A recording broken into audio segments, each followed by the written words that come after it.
Eu sou Gabriel Gomes, sou vice-representante do projeto do Instagram em si, e hoje estamos no último Stand Class que vai ser lançado, que hoje estamos entrevistando o nosso professor de História e vamos abordar ainda o tema do leite. Estamos aqui também com o nosso gerente Gabriel.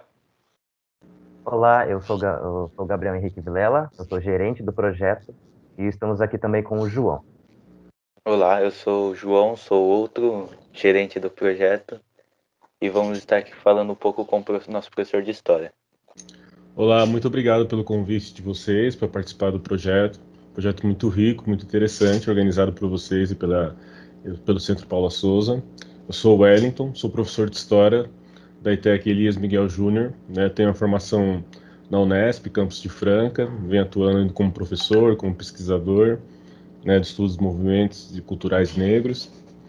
E a gente vai bater um papo aí hoje sobre o leite e a cultura. Para começar, na primeira pergunta. Na escola, a gente aprende muito sobre grandes eventos da política, por exemplo. Guerras, da nobreza da Idade Média, renascimento cultural, até entre outros. Mas vamos diferenciar um pouco dessa vez. Para abordar o assunto do projeto social, é possível falar da história através do leite?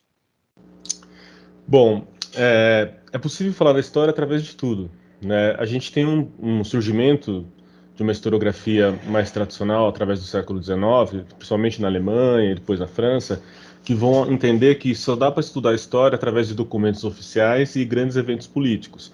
Então você sempre vai ter uma marcação política de eventos, né? Por exemplo, a Revolução Francesa marcando o início da história contemporânea, por exemplo. E aí esses grandes eventos são através, por exemplo, de nomes como Napoleão, você pode pensar Hitler, você pode pensar Roosevelt, Getúlio Vargas no Brasil, e como se fosse possível estudar a história através desses grandes fenômenos, né? Porém, uma nova historiografia que vai surgir no século XX, principalmente da Escola dos Análises para frente, com os estudos culturais, vai mostrar o quê? Que é possível você redimensionar a história para o campo da cultura, da economia, né? Então a gente pode fazer, por exemplo, o estudo da história através do tocadisco, né, e entender quando que surge essa tecnologia, qual era a sociedade que produziu essa tecnologia e se desenvolver. Ou no caso do leite mesmo, qual a relação que o leite teve com a sociedade no seu desenvolvimento, né, onde ele foi uma espécie de cultura específica produzida, como se deu a domesticação do animal com relação a isso, né, porque, por exemplo, em algumas sociedades a vaca é um animal sagrado, a Índia, por exemplo, né? Porque em alguns lugares, como Minas Gerais, você tem uma cultura muito forte do queijo. Então, através disso, você consegue problematizar essas questões e passar a entender a sociedade com esse objeto que é o leite. Legal, professor. Como você disse um pouco sobre a domesticação de animais, lá atrás, quando o humano estava aprendendo a plantar, a domesticar animais, né? É verdade que a vaca foi um dos primeiros animais a serem domesticados?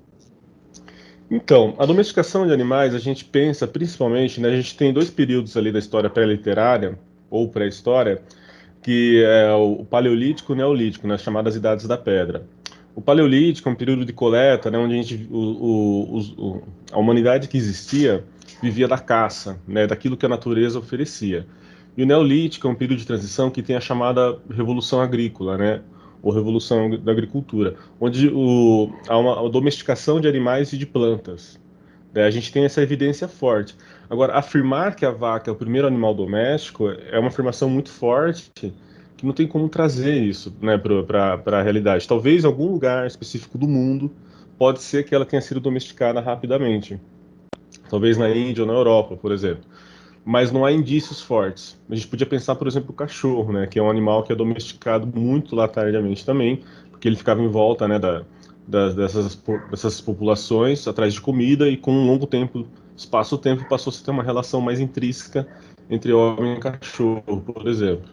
Mas não tem um indício forte que afirme isso, que a vaca foi o primeiro animal domesticado. Bacana, professor. Você poderia nos dizer como que era conservado o leite na pré-história? Então, não há indício de uma conservação muito consistente, né? O que a gente observa é que era consumido in natura, na hora. E o que acontece? Com o passar dessa revolução agrícola para frente, idade dos metais, daí vai tendo a constituição dos primeiros estados, a conservação de muita coisa se dava, principalmente usando órgãos de animais, sabe, estômago, intestino e tal. Então, o leite não dava para conservar dessa maneira, mas provavelmente numa tentativa e erro, se descobriu que esse leite se transformava nessa conserva, né? Podia passar de uma coalha até surgir o queijo. A gente tem relato de queijos em várias obras descritas da antiguidade, desde o Império Romano, Homero passa algumas coisas, né? O Egito tem desenhos sobre queijo, por exemplo. Então, a gente pode pensar que teve uma relação com o leite, de tentativa de conservação, que talvez não foi bem sucedida por um lado, por outro criou outro alimento derivado dele, que é o queijo. Então o queijo é uma coisa antiga também. Mas assim, não há indícios da conservação do leite no sentido que a gente pensa para o tempo presente, né, de você conseguir colocar ele na geladeira e de repente ele durar uma semana, talvez. Né? Isso não há um indício forte. Em que região do planeta começou a ser praticado o ordenhamento da vaca? Olha, é difícil afirmar um lugar preciso de novo, né? Como a gente tá, toda hora parece que eu estou falando isso para vocês, mas a gente tem indícios de uma domesticação aí desse animal, desse mamífero na Europa e na Ásia, principalmente a Índia. Porém, a Índia, a gente teria que pensar como que eles constituíram uma ideia de sacralidade com a vaca, pensando no hinduísmo e tal, e provavelmente esse ordenhamento não deva ter ocorrido lá por causa disso. Veja que eu disse provavelmente, teria que ter uma pesquisa mais a fundo. Então, provavelmente na Europa, né, essa domesticação vem desde a antiguidade ou pré-história, vai se desenvolver essa relação, se descobre que é possível tirar esse líquido da vaca e passa a se utilizar esse ordenhamento. É evidente que com o passar das temporalidades históricas, antiguidade, Idade Média, isso vai se desenvolvendo, vai criando, né, técnica, vai se formando um conhecimento de como fazer isso e vai se aprimorando e vai sendo passado para as próximas gerações. Legal. Professor, antes da colonização europeia, lá com a chegada de Cristóvão Colombo, existia vacas no continente americano? Aonde a gente sabe, não. A gente tinha alguns outros animais, né, que produziam leite, por exemplo, no norte, né, os búfalos, por exemplo, né, onde hoje se constitui os Estados Unidos. Mas vaca, não. A gente tem a chegada com os europeus mesmo. No Brasil se dá por volta do século XVI, 1548, mais ou menos, quando chega o primeiro governador geral, com 30, 40 cabeças de gado chegando no Brasil. Professor, você poderia nos dizer quem inventou a pasteurização e quando isso possivelmente ocorreu? Ela vai ocorrer por volta do século XIX, meados do século XIX, com o francês Louis Pasteur, por isso pasteurização, né? Ela está muito relacionada com um período em que você tem um amplo desenvolvimento das teorias iluministas, né? Então você tem uma ideia de uma ciência que vai buscar explicar tudo e uma mentalidade do método, não só explicativo, mas no método o método de comprovar o que está acontecendo, né? Que é a própria ciência. Então, através disso, vai se desenvolvendo várias estratégias e a pasteurização passa a surgir a partir do século XIX.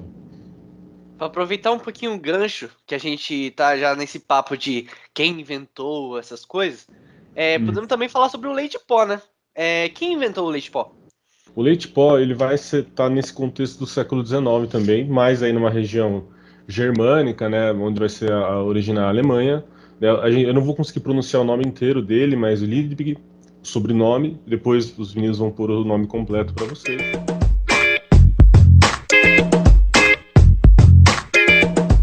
Ele surge de uma crise alimentar que tem na região que esse cientista morava. Ele tinha uma memória de fome dessa época e tudo mais. E ele buscou tentar criar um procedimento químico que possibilitasse ter uma produção de leite para as crianças, principalmente. Então é aí que ele vai conseguir avançar para o leite em pó, na construção da fórmula do leite em pó. E desde então vai passar a ter uma cultura do leite em pó sendo desenvolvida e vai se estruturando uma industrialização desse leite em pó, que acaba criando um canal de mão dupla para os dias de hoje, né? Pensando a partir do século XX. Por quê? A gente tem uma evidência mais clara e científica que nada substitui o leite materno. Então, é o nutriente mais poderoso que tem. Porém, empresas grandes que vão produzir o leite em pó vão fazer campanhas criminosas a partir do século XX, né, inclusive distribuindo na maternidade o leite em pó, desestimulando as mães a amamentarem, criando todo um estereótipo que elas não são capazes, ou que o leite em pó era mais saudável, que é mentira. Não é mais saudável que o leite materno. É que em casos em que há problemas na amamentação, em casos que a mãe não produz mesmo, com certeza é melhor você ter o leite em pó. mas em casos que isso não é possível, né? Então cria uma via de mão dupla, porque é um recurso importante, rico, porém quando você sistematiza ele em vez do leite materno, você pode criar, por exemplo, morte, né? Crianças que têm desinteria, teve vários casos ao longo do século XX envolvendo grandes companhias aí. Legal. Professor, entrando agora na história do leite no Brasil, nós brasileiros temos o forte hábito de consumir o leite, seja de dia, de noite, com café, enfim. Isso faz parte da nossa cultura. Mas como criamos esse hábito? Pois bem, a criação do leite no Brasil, ela vai, por um longo espaço de tempo, ela vai passar pela criação da pecuária e o consumo de carne. Então, se a gente pegar desde o processo de colonização, né, onde se tinha um projeto de vida, se precisava alimentar esses colonos, tá? Principalmente os colonos de origem portuguesa, né, os brancos. Os escravizados comiam mais milho, mandioca, coisas do tipo. Mas, paralelamente, por exemplo, às plantações de cana-de-açúcar, já durante o período do ciclo da economia do açúcar, você vai tendo a produção pecuária de gado, tanto no Nordeste, depois no segundo momento, na região sul fica muito forte. As famosas produções de charques, carnes secas e tudo mais. Então o leite é produzido nessas circunstâncias, mas sem um caráter comercial, digamos assim. Onde tiver a vaquinha, vai ter ali essa relação com o leite sendo desenvolvida, sem uma perspectiva de lucro e uma sistematização maior, né? Esse hábito do leite ser algo essencial na vida da cultura brasileira, ela vai ter uma forte propaganda a partir do século XX, onde alguns, né, especialistas da área vão começar a falar que o leite é muito nutritivo, muito importante para a vida, né? Algo que hoje é questionável, diga-se de passagem. Mas a partir daí, por exemplo, nos Estados Unidos, na década de 20, passa a ter uma propaganda muito grande de governo e de empresas que vão vender leite, né, colocando isso para a população como algo saudável. Tá? E o Brasil vai seguindo um pouco isso a reboque nos anos 30, 40, mais ou menos. Mas a partir do segundo período do Vargas, né, quando ele é eleito democraticamente em 50 e 54, você tem uma regulamentação dessa produção do leite e o Estado passa a exigir uma série de procedimentos para que esse leite seja saudável, né, e possível de chegar à mesa de todos os brasileiros, pensando numa escala de produção próximo de uma ideia industrial mesmo, de fato, mas isso vai se fortalecer muito nos anos 90, então vejo que é algo muito recente. Mas digamos que durante o longo do século XX, esse hábito foi ficando muito forte, tá? E com uma ideia de que isso era saudável, né? Por exemplo, hoje a gente sabe que na fase adulta o excesso de leite não é saudável, né? Então há uma série de controvérsias contra isso, mas o hábito ele se criou. Depois que se cria o hábito, né, ele passa a se fazer parte do cotidiano. É difícil, assim, a gente encontra, né, tanto parentes, colegas que até a fase adulta tomam muito leite, assim, algo muito exagerado até, eu diria. Legal. Pegando um gancho que o Gabriel Vilela falou, a gente quer saber se houve uma grande evolução tecnológica no Brasil do gado leiteiro, lá por volta de 1532. Olha, de lá para cá, com certeza, né? Porque você não tinha uma separação, por exemplo, do gado que era leiteiro desse gado para consumo pecuário ou para transporte, né? Você meio que as coisas iam acontecendo ali. Então, provavelmente foi tendo estudos, principalmente a partir do século XIX para frente, onde você foi pensando que tipo de gado produz o leite melhor ou não produz. Então, você vai tendo uma separação para isso, né? Até mesmo para o consumo da carne, como que é a melhor maneira de criar o gado para o consumo da carne, né? Se você pensar, por exemplo, um tempo atrás, século XIX, que tinha carros de bois, né, que era para transporte. Imagina, esses animais, eles eram um puro músculo, muito forte. A carne devia ser extremamente dura para alimentação, né? Então, é óbvio que é um grande, não é que é um grande salto rápido. No espaço aí de 4 séculos, teve um salto tecnológico assustador. Mas isso se intensifica muito a partir da sistematização do governo do Getúlio, em 50 e 54, e depois, nos anos 90, com uma abertura do mercado, né, que começa a chegar as multinacionais também. É um período de crise, inclusive, desse leite, né, mas ao mesmo tempo que obriga essa indústria a se reorganizar, e aí passa assim a ter uma produção sistemática, inclusive usando os vários subsídios do leite, né? O que eu posso tirar do leite para fazer o Danone, para fazer o queijo, o que eu posso deixar para consumo de leite mesmo. Então eles já fazem todo esse processamento, principalmente a partir dos anos 90 para cá. Na escola, nós já ouvimos falar sobre a República Velha, mas de forma resumida, o que foi a política café com leite na República Velha? Pois bem, quando você vai estruturar ali, né, essa primeira República Brasileira, tem dois momentos. Uma que a gente chama de República da Espada, né, que tem dois presidentes militares, tá? E um momento que tem um pacto civil dessas elites brasileiras para governar o Brasil. E vai ter um destaque muito grande na região sudeste, até porque a capital era Rio de Janeiro, e tinha uma economia que vinha do Brasil Império, que era a economia do café, que era muito poderosa, se desenvolveu principalmente no Vale do Paraíba, mas para o final do século XIX no Oeste Paulista. Então, o estado de São Paulo se desenvolveu muito com uma elite cafeeira, que também vai promover sua industrialização. E essa Vale do Paraíba vai subir para Minas Gerais com a produção de gado, né, e o leite. E o que acontece? Vai ter um pacto político em que os presidentes do Brasil vão se alternar entre São Paulo e Minas Gerais. Por isso que virou política do café com leite. Leite Minas, né, café São Paulo. E esse pacto que se dava principalmente porque o voto era aberto, né, ou seja, vocês tinham que declarar o voto. Só pessoas alfabetizadas podiam votar, ou seja, pensando no Brasil pós-escravidão, era muito reduzido, era extremamente excludente isso. E o voto ser aberto, gente, né? Se você votasse em quem o coronel não queria, você sofreria as consequências, né? Todo mundo sabia em quem você votou. Então a gente tinha um sistema de voto cabresto atrelado aos coronéis. E como que isso se dava numa escala nacional? Você tinha política de governadores, ou seja, né, havia um acordo que o presidente que estivesse no poder ia garantir para os governadores de cada região que os seus coronéis tomariam a posse com o título de doutoramento que só o presidente podia dar. Ou seja, se um coronel rival de algum governador ganhasse a eleição, o presidente barrava por causa do acordo político.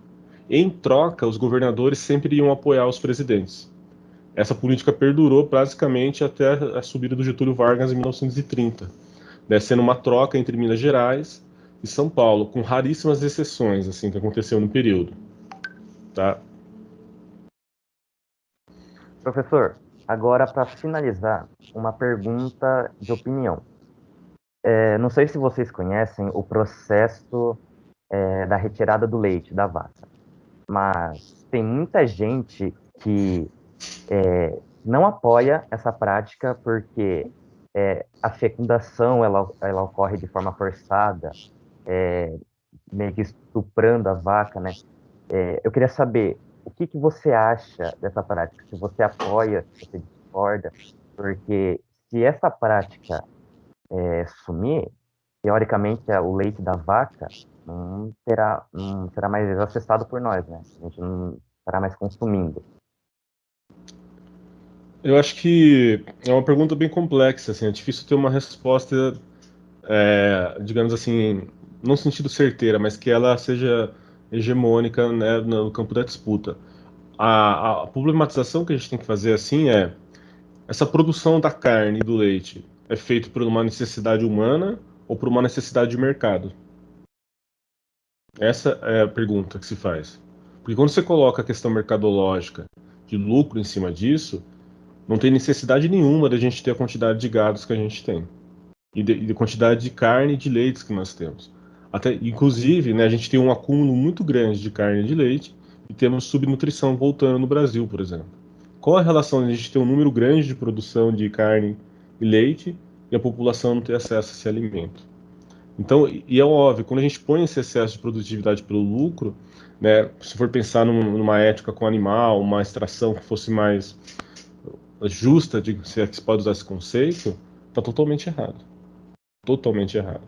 E aí você fazer uma afirmação que nós não teríamos mais acesso ao leite, porque a gente criou uma domesticação, inclusive de nós, que essa geração nova não consegue nem ordenhar uma vaca. Coisas que meus avós faziam, tranquilamente, né? Quebrava o pescoço da galinha, coisas do tipo para cozinhar. Mas a parte desse, era natural, né? As pessoas tinham que saber fazer isso para viver, entende? Hoje há uma domesticação tamanha de nós, humanos também, que a gente submeteu essa lógica de ter fácil no mercado, que não pensamos como seria possível nós mesmos criarmos. Né? Eu penso a partir desse olhar, que é um equívoco, né, de uma produção de carne, inclusive está muito atrelada ao desmatamento atual. Vocês não têm como tirar a relação do fogo do Pantanal e da Amazônia com a vaca. Não tem como fazer essa relação, né? Esses fazendeiros, apoiados pelo atual governo, iniciam essas queimadas sistemáticas para criar pasto, para criação de gado, para exportação e acúmulo de lucro. Tá?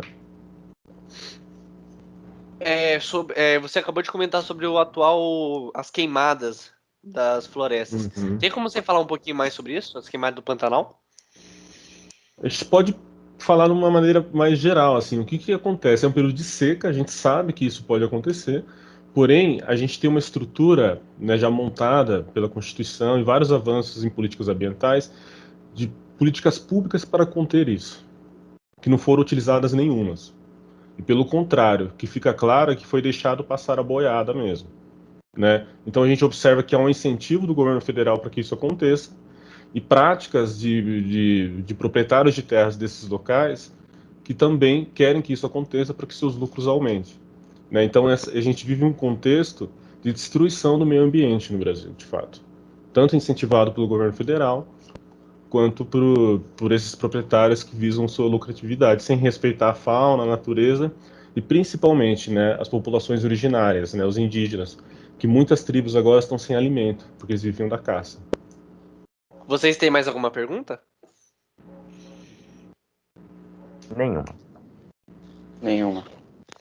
Então, professor, finalizando aqui, agradeço muito pela sua participação. A gente tirou um pouquinho aí do seu dia, o dia que você ia trabalhar aí e tal.